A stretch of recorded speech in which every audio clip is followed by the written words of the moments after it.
In today's video, I'm going to teach you how to create group emails in Google Workspace. Whether you're a business owner, a manager, or just someone looking to streamline communication in your organization, group emails can be a fantastic tool to leverage. Let's walk through how to set this up step by step.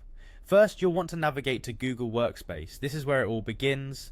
Once you're there, you'll need to access the admin console. This is typically your hub for managing Google Workspace assets. Remember, to access the admin console, log in using your business email. It's important to ensure you're using an account with the necessary admin privileges because this will give you access to all the features we're going to use today.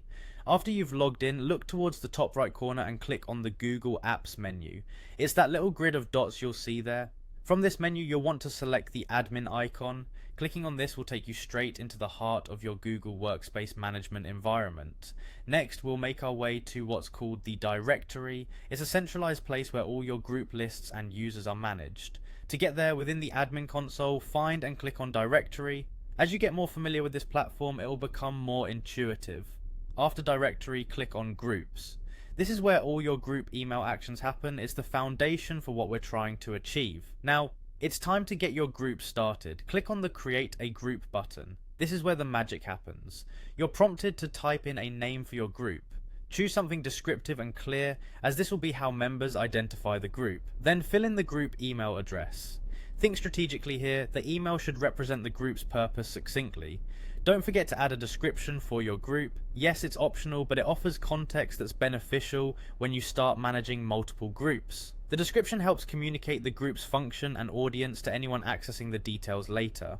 Once you have your group basics set, click on Next to proceed. You'll encounter options for selecting the access type and setting access levels. These settings allow you to determine who can send emails to the group or join it. Be thoughtful with these permissions to ensure your group functions appropriately within your organization's communication strategies. Finally, after reviewing all your settings, click on Create Group. And just like that, you've set up a group email in Google Workspace.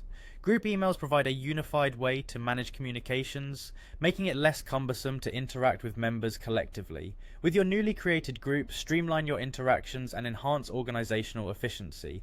Thanks for joining us today, and I hope this guide has made the process of creating group emails a breeze for you.